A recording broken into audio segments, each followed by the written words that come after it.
Está à espera que o Governo tome essa decisão já para este fim de semana? Não, eu não critiquei que a restauração tivesse fechado à 1 da tarde. Aquilo que eu questionei, já vai há muito tempo, as circunstâncias eram outras, o comércio, principalmente a questão do comércio alimentar, ao fechar à 1 da tarde, concentrava muito as pessoas na manhã e, portanto, talvez fosse mais prudente, ou tivesse sido mais prudente, alargar mais, para as pessoas se dispersarem mais, não se concentrarem, que era isso que se pretendia. Hoje as circunstâncias são diferentes e, portanto, hoje, felizmente, o país está numa melhor situação. Há um programa de desconfinamento feito tarde, mas apesar de tudo está feito de acordo com aquilo que nós também entendemos que deve ser. Esse desconfinamento está a ser cumprido e, portanto, se do ponto de vista legal não é necessário o estado de emergência para dar cobertura às medidas que são necessárias, pois bem, é evidente que eu estou de acordo que não haja estado de emergência. Não é um problema político, é acima de tudo um problema jurídico na minha forma de ver. O que é político é como é que nós combatemos a pandemia. E depois vamos ver se para esse combate é necessário o estado de emergência ou não. Não sendo, e se os juristas dizem que não, o próprio Presidente da República diz que não, então se não, para que é que o iríamos ter? Passaríamos para estado de calamidade, no seu entender? Passaremos para a figura jurídica que dá cobertura àquilo que é necessário fazer.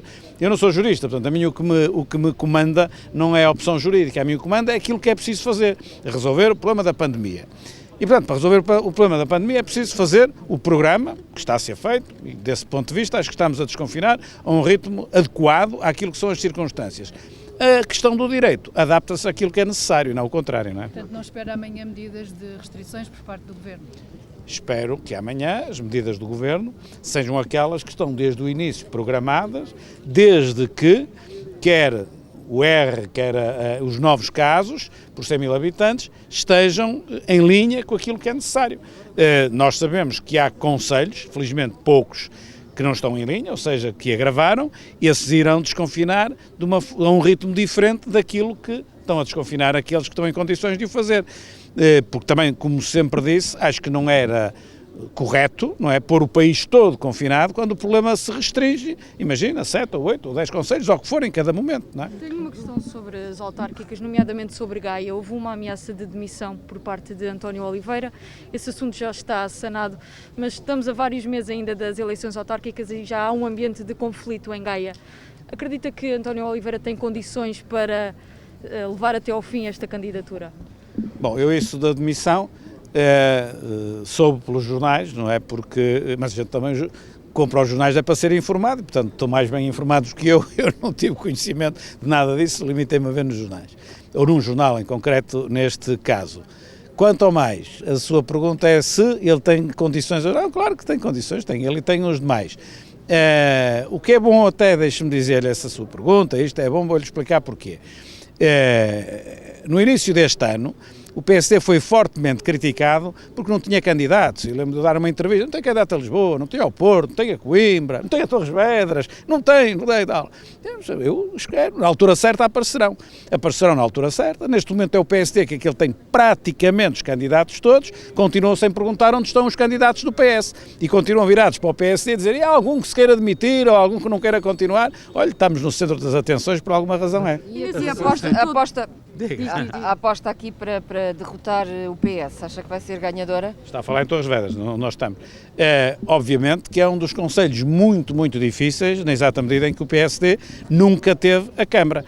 Por ser um concelho muito difícil, é que nós também temos um candidato mais fora do comum, porque é uma personalidade, um deputado dos deputados mais conhecidos que o Parlamento tem, com uma grande experiência política e, portanto, eleva fortemente as nossas possibilidades de ganharmos num concelho onde temos consciência que é difícil ganhar.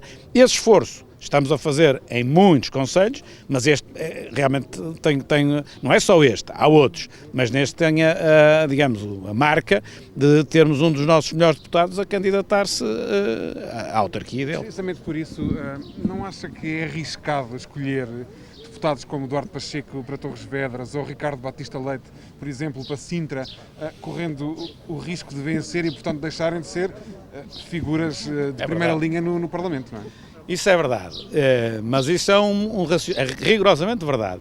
E eu pensei nisto agora, antes das próprias pessoas serem escolhidas e de homologar.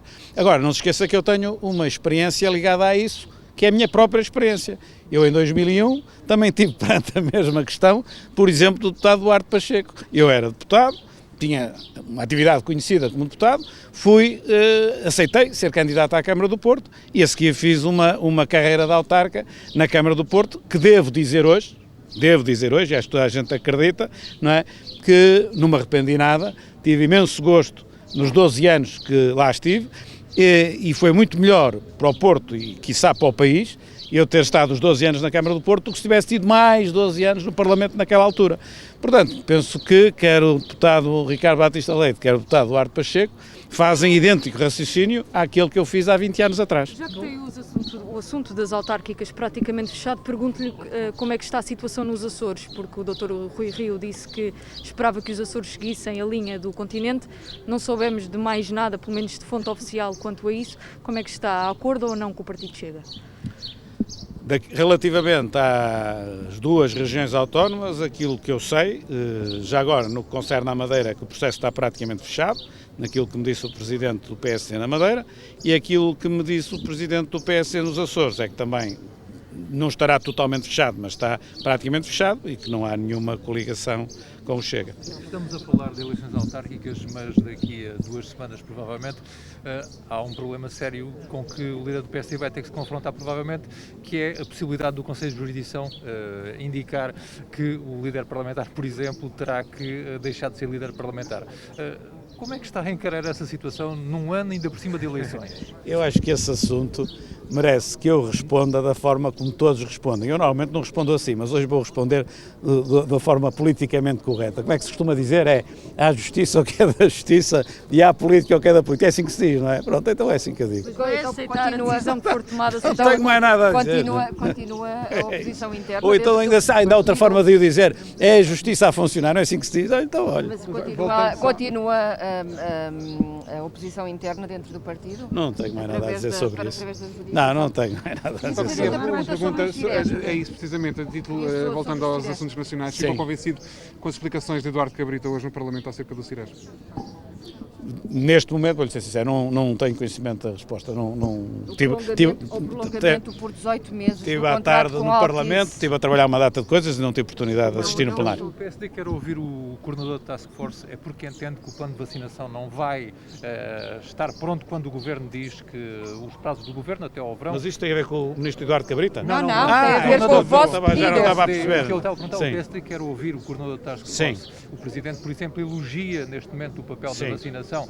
O PSD tem dúvidas que o Governo consiga atingir as metas que se propôs? O plano de vacinação é absolutamente vital no combate à Covid e vital na recuperação económica, enquanto não tivermos o problema resolvido. E o problema tem de ser resolvido fundamentalmente pelo lado da vacinação, o país está numa situação muito complicada. Portanto, isto não encerra nenhuma crítica ao Almirante, isto encerra naturalmente uma preocupação naquilo que neste momento é talvez o problema mais relevante que o país tem em cima da mesa para que as coisas corram bem, e é evidente que elas neste momento estão a correr melhor do que antes de ser o vice-almirante a coordenar. Dr. Rui Rio, ontem pronunciou-se sobre um caso de agressão a um repórter... Ontem pronunciou-se sobre um caso de agressão a um repórter de imagem, já foi aberto um processo contra os agentes. O que é que aquele episódio lhe diz sobre o futebol e pergunto-lhe se o poder político pode fazer alguma coisa para evitar aquele tipo de situações? A forma como eu me exprimi não tem diretamente a ver com o futebol, tem a ver com aquilo que foi a atuação da GNR perante uma agressão de um cidadão a outro, não é? Pronto. E a ser, o que eu pus, a ser verdade o relato que aparece na TVI e refiro-me ao facto de o agente ter visto a agressão e não ter atuado de imediato. Se isso for verdade, eu acho que isso é absolutamente intolerável. Portanto, aquilo que há, em minha opinião, a provar com rigor, não é se os agentes da GNR que ali estavam assistiram ou não assistiram ao início das agressões. Não é? Porque que eles depois atuaram quando foram insistentemente chamados, tiveram alguma atuação. Agora, a questão aqui que se coloca é se a GNR, e é um problema do lado do Ministério da Administração Interna, não tem nada a ver com o desporto, fosse onde fosse, foi no fim de um jogo de futebol, podia ser noutra circunstância qualquer, aquilo que não é aceitável é se os agentes da GNR assistiram e nada fizeram. Esta é que é a questão. pelo relato da TVI, assistiram e nada fizeram. Se for verdade. Se não for verdade, se não assistiram, bom, se não assistiram não podiam fazer nada. Um inquérito interno. Espero é que o inquérito seja feito com rigor e não com tique corporativo, não é? Relativamente ainda à questão do desporto e reiterando a pergunta da minha colega, ou seja, cabe aos políticos algum papel neste aumento da crispação e violência, não só contra os jornalistas, mas contra os árbitros no futebol, ainda por cima numa altura em que não há sequer público nos estádios? Bom, cabe sempre ao governo, cabe sempre à política fazer qualquer coisa. Agora, não cabe à política em termos pontuais nesta ou naquela situação. Ontem é uma situação pontual, eu estou a referir-me à questão da atuação da GNR. Quanto ao mais, tem de inserir isto globalmente na política desportiva. O governo pode sempre fazer qualquer coisa, a política pode sempre fazer qualquer coisa, mas tem limitações, como é evidente. Tá? Obrigada.